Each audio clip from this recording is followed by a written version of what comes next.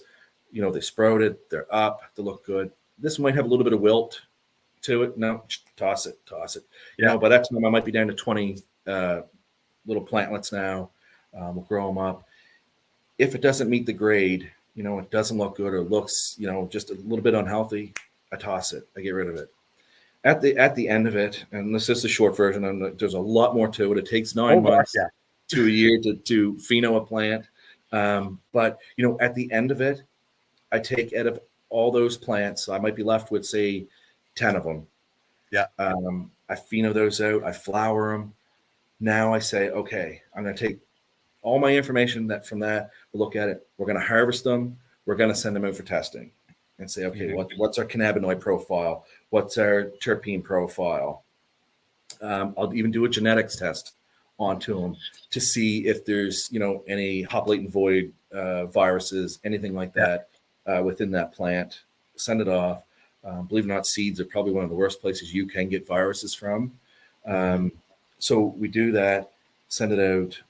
When it's all said and done, we get our results back. So out of those 10 now we started out with 25, we have 10. We obviously do an internal sensory where each 100 grams from this plant, the 100 grams from this plant, of those 10 plant, we smell it, visual, touch, the whole 9 yards.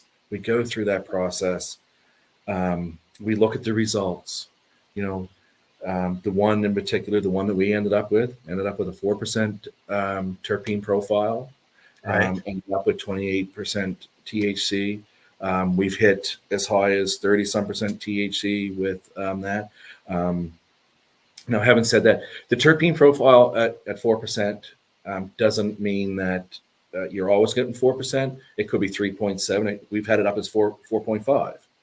For that one in particular, It was 4%.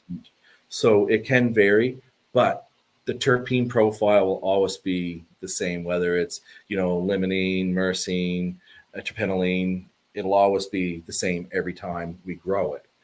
So you can always depend on that. So it is important that, that the terpene profile is there. To get it that high, I can't honestly say that it's something that we did. It's in the genetics of that. It's the plant. It's in the genetics of that plant. There's, remember that doing a pheno process now, that plant is, every time we clone it, it's 100% DNA match every time. So when I got 1,000 plants in a room, those 1,000 plants, if you was to take and test it, would be 100% DNA match for that whole room. So that's how we make it. It's consistent now. It's consistent to every time you purchase it. Once again, I go back to the same thing. If you go to a grocery store and you buy a jug of milk, you take it home and you drink it, and you go back next week and you get a jug of milk, it should taste the same as the jug you had previously. So we got a couple more questions. So we were talking about the disease in the seeds. You think it's coming from the endophytes? Honestly, I can't say for sure. We can speculate, and we can say it depends on the breeders within their facilities. I don't want to sit there and say, I know some great breeders out there, but in the seeds, like, we know that hop latent viroid is a virus that's probably about 90% of all LPs in Canada have it. Yeah, they just don't know it. They don't know it, or they do know it, and they're not trying to do something about it. So whether it comes from the seed or you got your clones from somebody who don't know. So once again, I'm not saying that, the great breeders out there, like Emerald Mountain, Ethos, and Mean Gene, like those fellows, I mean, these guys know what they're doing, and so on. But once again, I don't want to sit there and say that it came from the seed. We're using a live living soil too, so you have to remember there's Yes. a live living soil with an aquaponic system. It's a live living system, so diseases and pathogens can come from that. I mean, you're taking ingredients that's in that soil that's composting. Those 16 ingredients that's in there can contain pathogens. I mean, and that's once again, that's sort of separating the two, saying that a pathogen and the virus, but the virus itself within that plant would just keep spreading and spreading and spreading. But to say, and if it's in seeds, I don't know. I can't honestly say. Well, I do know that when a seed is formed on the mother plant, she puts in everything that is in her system, including the biology that she has in the plant herself. And when that seed, I think it's called spermolates, when it cracks and it sends out that burst of biology and food for the seed, when it first cracks, that's where your virus already is if it's in the seed If form. it is in the absolutely, absolutely, So yeah. And once again,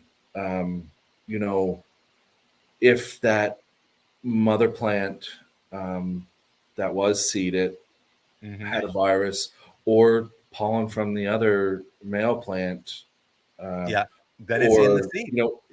Even feminized seeds, the stress that goes into feminizing seeds, it's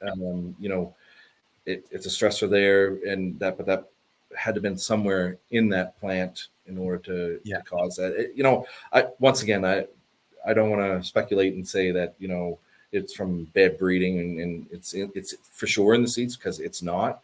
It's definitely something that can be contract, like tobacco mosaic viruses, things like that. It's as simple as somebody smoking a cigarette and coming in and touching a plant, and now you have tobacco mosaic virus.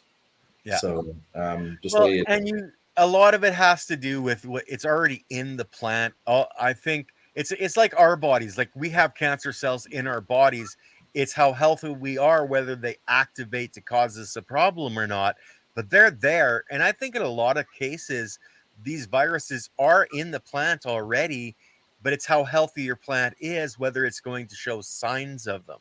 Now, 100%. before we go on too much further that direction, let's bring up this picture here. Oh, we'll go that way. Now, these are the little fishies that you're breeding, and you're using fish water to feed your plants in your living soil beds. I think we want to get a little bit more into the aquaponic side now, because we're halfway through the show. So let's cover that a little bit, please. Yeah. So we have, I try to remember here, Danielle and Greg on our team are the aquaculture specialists. So basically we have 9 tanks of koi. We use koi just for the simple fact that we don't eat them. They're doing a job for us. And if we're going to talk about the passion within, Danielle and Greg have so much passion for these fish that we have in the system. We have roughly about 900 koi, along with another 4,000 babies we just had about a year ago. So with those in the system also, these guys even name their fish. They actually, I believe that's no, I don't. I thought that might have been creamsicle, but they name their fish. It's amazing to have that many fish. We have that's I can't remember what the last one they weighed, but it's somewhere, I think, around the 20-25 pound range in our tanks. We keep the big ones. That looks like maybe one of the big ones on screen now. Yeah, and big is beautiful. Everybody, like, I will tell you, they're not starving by any stretch of the imagination. I think we may be doing more harm than good, but I don't say that to them fellas. But look, the fish are very healthy. They have a job to do for us. koi can live up to 35, 50. Some have even lived up to 100 years of age. The other thing about koi is they can fetch, in certain places, $100,000 or more. I know, Yeah. heard people say millions in Japan for certain markings that's on kois. There's, a lot of trophies and stuff that that they're out there for in competition. So it is big, I know, in places like Japan for the Yeah. koi. So basically, with our koi in the system, um, they create through their waste and through the live living organisms and bacteria from them. Their solids go one way, which we continue to use the solids.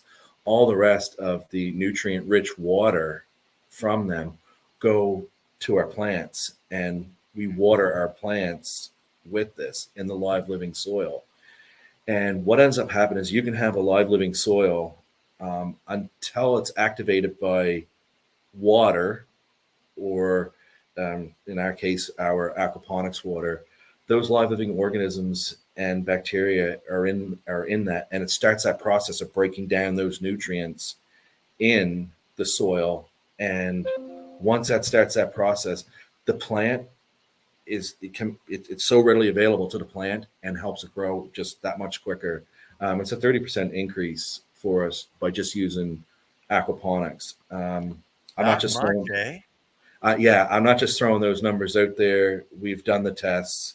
We've done the comparisons over the years. Danielle and Greg have all the statistics. It's it is costly, Yeah. but it's unique. Um, when somebody says your a must fish poop is amazing, yeah. Listen, at the end of the day, aquaponics is not something new. It's been around for tens of thousands of Tens years, of thousands. Yeah. and it's no different than spreading manure on your fields, whether it's hen manure or cow manure on your fields to make the grass grow, so you get a good crop of hay. So this here is basically saying we're using their waste to grow our plants. And that being said, I don't have no scientific proof that that's what give us 4% terpenes or anything like that. I don't want to say, but we do know that um, I know I've done these tests as a grower, aquaponics and synthetically. Um, Hmm. and what I done was I took an aquaponics system through an actual research system, grew out cannabis, and then I grew out cannabis for our patients. And what I'd done is I was the only one that knew what was what. So it was bagged. Now there was some other things that I've done. So one was done with aquaponics. Some were cured, some were hang dry, some were just cut, wet, trimmed, and dried. So all those different things, those tests on each bag that went to the patient was a letter on it. I was the only one that Right. knew what the letter represented when they consumed it. So I would give them the questionnaires. I think it was 3 or 4 pages I had made out, with terpenes, everything. Like what do you smell? What do you taste? How did the ash? How did it burn? What was your experience? All those different things. And at the end of it, I would get them to do comparisons throughout. Out of all the patients, every single one of them came back with aquaponics. They chose the aquaponics one, and so it was non-biased. They didn't know, so there was no cheating. There was no way, and every single one of them didn't matter. They all came back saying, "This is the one I liked." I look it up. Okay, that's aquaponics. That was aquaponics. That was aquaponics. So there was, and I'd done it time after time, and it came back the same every single time. Um, Yeah. so aquaponics, yes, is a little more expensive to do it, but the quality of the cannabis is there. The proof is in the pudding. We won first place in the Cannabis Cup with our Queen Sangria, and I'm just throwing at it because I'm so proud of that. And you should be. Well, yeah, you know what? It was the first one in Canada. To win a Grow Up Cannabis Cup, to me, was like winning the Stanley Cup. I knew I was never going to be a hockey player. I always wanted to be a hockey player. I always wanted to know what it would be like to win a cup. We won the Cannabis Cup last year in Niagara Falls at Grow Up. Shout out to Randy Rowe and all the judges that was there. These guys had to consume it was astronomical amounts of cannabis, they to do that and to come out first place against all the other LPs that competed. My hats were off to everybody that was there, but our product came out on top, and to win that cup, I remember receiving the cup somewhat, not because I was under the influence or anything. It was so surreal, and my legs were like two pieces of spaghetti trying to stand up there and shaking and vibrating. And so it was, to win a Cannabis Cup, it puts you in the minds of, high times and over in Amsterdam and those places. And the nice thing about winning the cup, once again, non-biased, the judges didn't have a clue whose was what. It was all numbered. They do it by Australian rules. They didn't have a clue whose was what. And it was all done on a point system. Mm-hmm. It was amazing. Well, congratulations. I know we had Randy on the Passion Within last week. Oh, did Amazing you? Man. Yeah. Yeah. And he brought some pictures of the rock bands that he was hanging out with, so we got to go through that.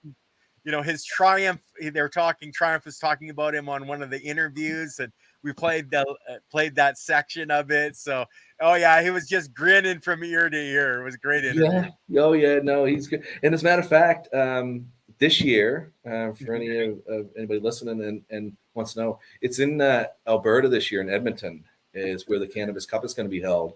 And so we're going to go out there and defend our title. Hey, cool. I get to meet you then, because I'm from Edmonton, just outside of Edmonton. So I'm going to be there. Oh, that's wonderful. Yeah.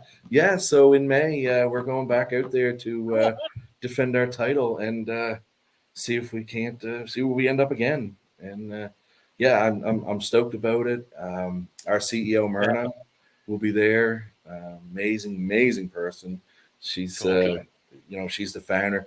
I know when we talk about passion, Myrna, our CEO, she was a lawyer before starting this adventure. She gave up her law practice, and even I believe, if I don't want to say for sure, but I believe she was even supposed to be going on the Queen's Council. And that's Myrna there on the picture now? That is Myrna, yeah. There we go. And she is an amazing person. And just, this is a woman-led company, and she's taken us, over mountains, under mountains, through mountains and stuff. And her passion for what she does, even before being a lawyer, you can see how much passion she had doing that. But in this here, now I will say that, and I don't know if should we ever review this or not, but working for a lawyer, you must make sure you cross all your T's and dot your I's. Oh man, yeah. Well, that's not so bad. You can get away with a comment like that. Yeah, but no, I'll tell you, you want to make sure, because she is, I always say she demands perfection, and everybody here, out of about the 70, I think 70, around 75 employees that we have, she, everybody respects her, and she, it's a big family. We all do our job. Everybody's a great team. We always have each other's backs, and growing there, once again, the passion from each one of the growers, And when I say the growers, I'm talking about the whole team, right down from, supply chain to the people in packaging, because we do basically on a craft, like we hang dry, we hand trim, we hand pack, and we make sure that even when it's being packaged, these people are making sure that, oh, well, that don't quite look right. They give a little snip off the end, put it in the jar. So you should be getting good quality, or you will be getting good quality every time you open that container. And so, that passion works the whole way through. We always have each other's backs within the company. Doesn't matter if it's from Myrna, the CEO, to our CFO, CEO, vice president, all these There's people. The whole crowd. There's a whole crowd there. Yeah, absolutely. That was our town hall meeting. And there's now obviously some of the people from Bedford weren't there, but yeah, that's was our town hall for Brooklyn here, where we'll have a town hall with everybody. It gets everybody out to, now, if you have a question, now is the time. And so we ask our crew, what can we do better? What do you see? What would you like to see happen? So hey, once again,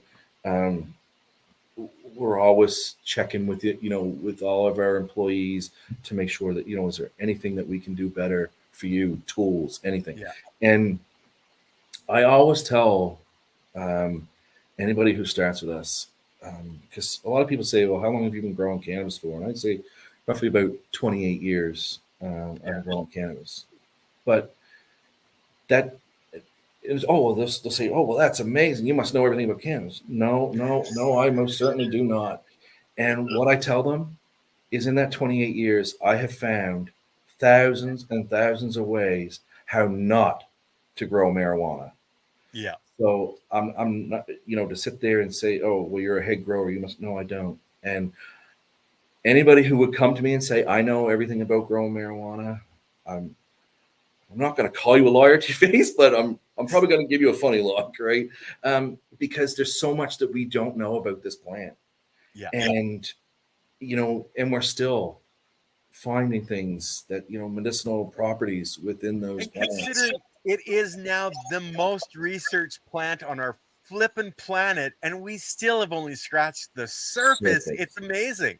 Yeah, absolutely. 110%. And that's why the passion for that plant is there, is because it's, a rose, you can make somebody happy with a rose by giving it to, your wife, your girlfriend, or whatever. Oh, that makes me happy. But at the end of it, it was a rose that it's sitting there and it's dying. This here, you're taking it, you're preserving it, you're consuming it. It's helping you in your lifestyle of, making you happy. And I know a rose does make people happy, but that's it's something that you can take over and over and use it to benefit your your luxury in life, or your I don't know what the word, quality of life. Quality of life, that's it. Yeah, the quality of your life. So and like you say, what we don't know about the cannabis plant yet is still way more to be known about it. But yeah, the passion for the plant is is there. I don't know how to explain it. It's like having an animal that or a friend. I don't know. I often think a lot of people. There's Av and Randy Fleming, and Randy. He has, they call him the plant whisperer, and he's got that passion where plants do have feelings, and so he gets very into it, and he's very, very passionate about the plant. I am a strong believer that, and I'm not going to get here and and say that the plant talks back, because they don't. But what I'm getting at here is the oleochemicals and semiochemicals that plants can produce to talk to each other. I know that from growing cannabis plants that putting them too close together, they compete. So Yeah. they have a way of communicating there. And with those chemicals, they can actually cause pests to.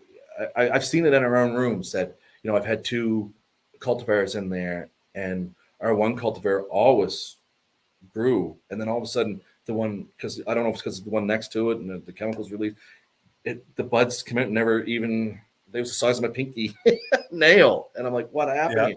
And I can't sit there and say, scientifically prove that, it was the chemicals released from the plants that could have caused this.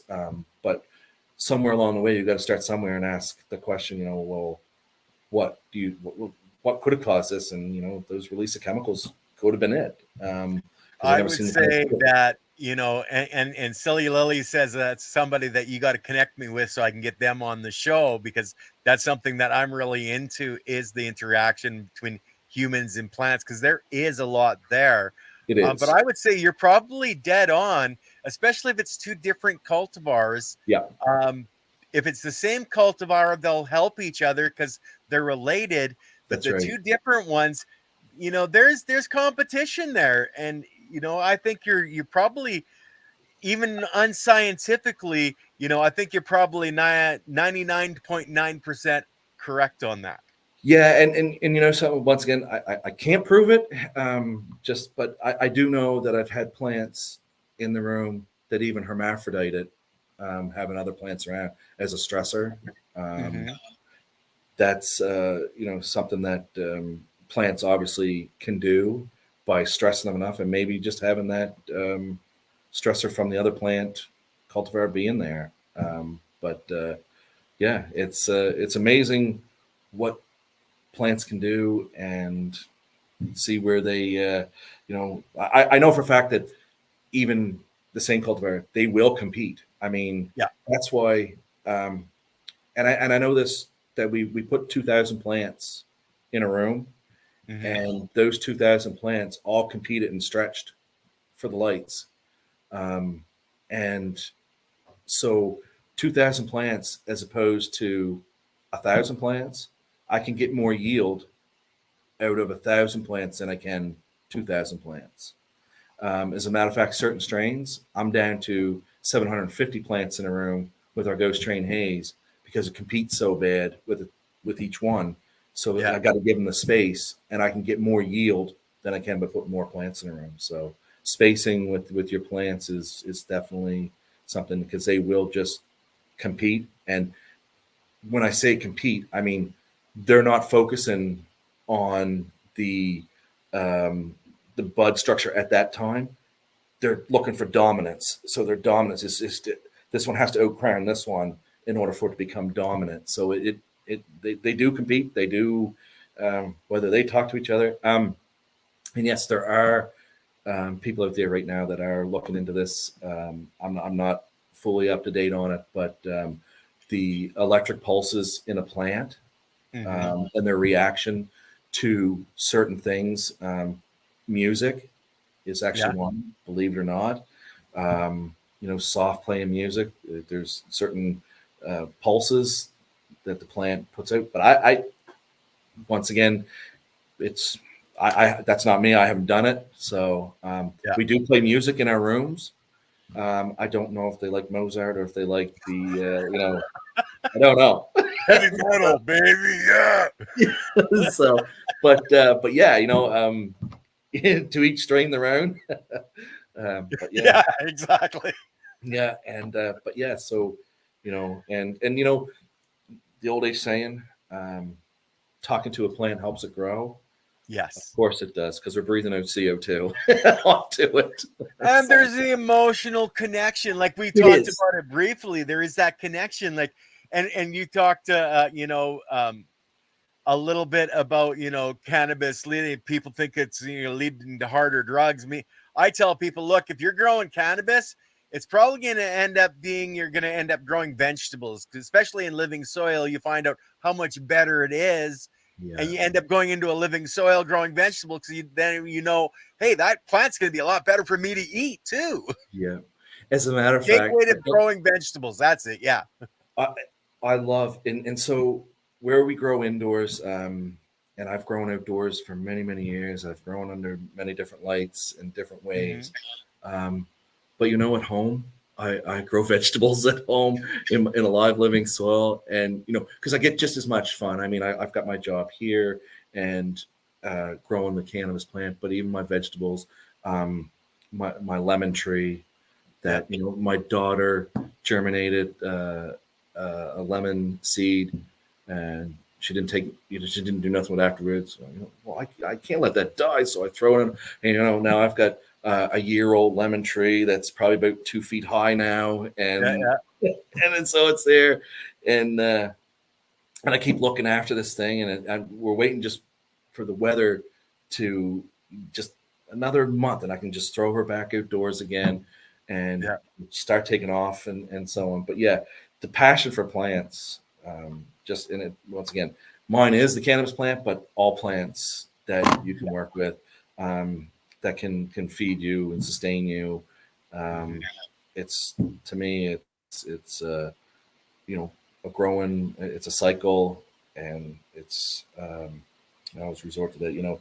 It's our way of life. It's how we we eat and how we live. So And um it's the same with the cannabis plant. We're born, we grow up, we breed, we get old, we die. And it's the same with our plants. It's exactly. just their cycle is on a seasonal, where we're on a longer cycle. But then you look at some biology in our life cycle, they live 10 minutes and they Yeah, have thousands of generations in a week. That's how, most people don't understand that every cell that's created in that plant is created by the biology that's inside of the plant. It's not exactly. anything else, because that's the construction crew, you know Exactly. and Yeah, people need to realize that it's the same in our bodies as in the plants, as in the animals. And when you are giving them the fish waste or the fish water that you're giving them a different type of biology. You're for adding into sure. the system that aquatic biology that Leighton Morrison talks about all the time, on the Soil Matters podcast. Yep. It's, if you can gather all that biology and give it as an availability, you're going to be having a lot better results. And the other thing too, Ken, with the organic and live living soil is, um, it, you're not force feeding the plant. Yeah, yeah. And what I mean by that is with synthetic fertilizers, and I'm not crapping on synthetic. I'm just a natural. I like natural things and done naturally. But when you're force feeding something with synthetic fertilizers and pounding that to the Mhm. plant, I mean, so be it. Mine, Yeah, this way here in the live living soil, it takes what it needs. yeah. So it's not like I'm saying, okay, now that you're 2 weeks into flowering, now I want you to take phosphorus and phosphorus only, and I want you Mhm. to beef up them buds. No, I have no. We have no options for the plant to do that. So the plant takes what it needs in order for it to grow in the live living soil. It's no different than your apple tree in your backyard or Yeah, whatever. It takes what it needs out of that live living soil and it grows. So yeah. and So live we're living. coming close to the end of the hour, and there's always one question I like to get in at the end, that I think helps a lot of people that are going to find this podcast now and in the future. But what would you have to say to the youth of today about the passion it takes to find their path in life? you know, to find a passion, um, whether it be, I mean, I've been asked this question before, and I want all the younger people to know that, in if we're just talking about cannabis or other passions, um, stick with it. Growing plants and growing cannabis. If you're into growing cannabis, stick with it because there's so many benefits Mhm. of the passion for something, and in this particular case the cannabis, it's it also comes with an opportunity to become a head grower. I never dreamt that when I was working with cannabis that I was going to be a head grower and a cultivation manager. I never dreamt that I was going to win a cannabis cup. I never dreamt that I was going to be grower of the year through Grow Opportunities. I was nominated and became grower of the year through Grow Opportunities, and I thought, what an opportunity. So it's, and what's next? What's next out there for us, right? Pheno in plants is one of the best feelings in the world, and I'll keep it short. So stick with your passion, whatever it may be in life, and even the youthful people, work hard for it. Because trust me when I tell you, there's the benefits is there, and if you enjoy it, if you wake up every morning and you enjoy what you're doing, that you've already won the battle. Oh yeah. Yeah, for sure. And that's great, because like a lot of people don't understand, you got to go for it. You can't just sit back and expect it to come to you. You got to It get your won't. ass out there and work for it a little bit, you know. And one of the biggest things I'm sorry I missed. Please, if you fail, don't give up. Because believe me when I tell you, failure is the only way you're going to learn. If you don't make mistakes, it's not the end of the world. As long as you're not investing $1 million and you're losing that, then that's a different story. But trust me when I tell you that stick with it, make the mistakes, because that's how you're going to learn.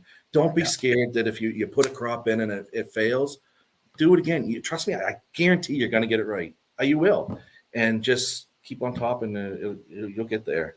Guarantee it. Unless you're doing the exact same thing that made the crop fail in the first place, then you're not going to get there. You got to make sure you're changing, figuring it out, and moving forward. Exactly. And believe it or not, one of the biggest things on that part is actually, how can I say this?